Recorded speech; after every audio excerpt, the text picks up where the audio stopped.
Super 6 માં આગળ વધી અને વાત કરી રાજસ્થાનના જોધપુરની, જ્યાં એક વિચિત્ર કિસ્સો સામે આવ્યો છે। જો તમારે અહીં રાશન મેળવવું હોય તો તમારે ઘરેથી ટુવાલ અથવા ધાબળા લાવવા પડશે। રાશન વિક્રેતાઓએ આ આદેશ જારી કર્યો છે।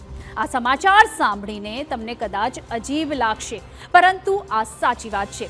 લોકો રાશન લેવા માટે ધાબળા અને ટુવાલ લઈને આવી રહ્યા છે। તમને વિશ્વાસ ન આવે તો પહેલા આ વિડિયો જુઓ।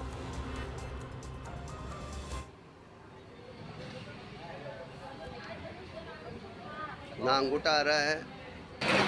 सरकार के पीओस मशीन में अंधाधुंध प्रयोग से पब्लिक परेशान होते हुए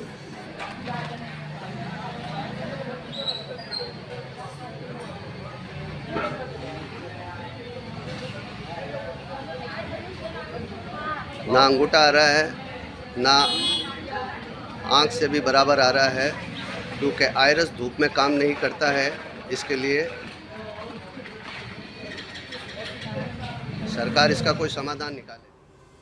છે ને બાકી ગજબ। સામાન્ય રીતે લોકોને રાશન મેળવવા માટે આંખનું સ્કેન કરાવવું પડે છે, પરંતુ સૂર્યપ્રકાશને કારણે સ્કેનિંગ શક્ય નથી, જેના કારણે લોકોને રાશન મેળવવામાં મુશ્કેલીનો સામનો કરવો પડી રહ્યો છે।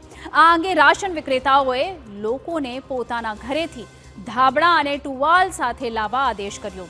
આપને કહી દઈએ કે જોધપુરની રાશનની દુકાનો ખુલ્લામાં ચાલે છે, જ્યાં સૂર્યપ્રકાશના કારણે સ્કેનર કામ જ નથી કરતું। વારંવાર એરર આવે છે, જેથી લોકોને ભારે મુશ્કેલીનો સામનો કરવો પડે છે, જેના કારણે લોકો માથા પર કોઈ કપડાં, ટુવાલ કે ધાબળા લગાવે છે, જેથી અંધારું થાય છે અને આંખો સરળતાથી સ્કેન કરી શકાય।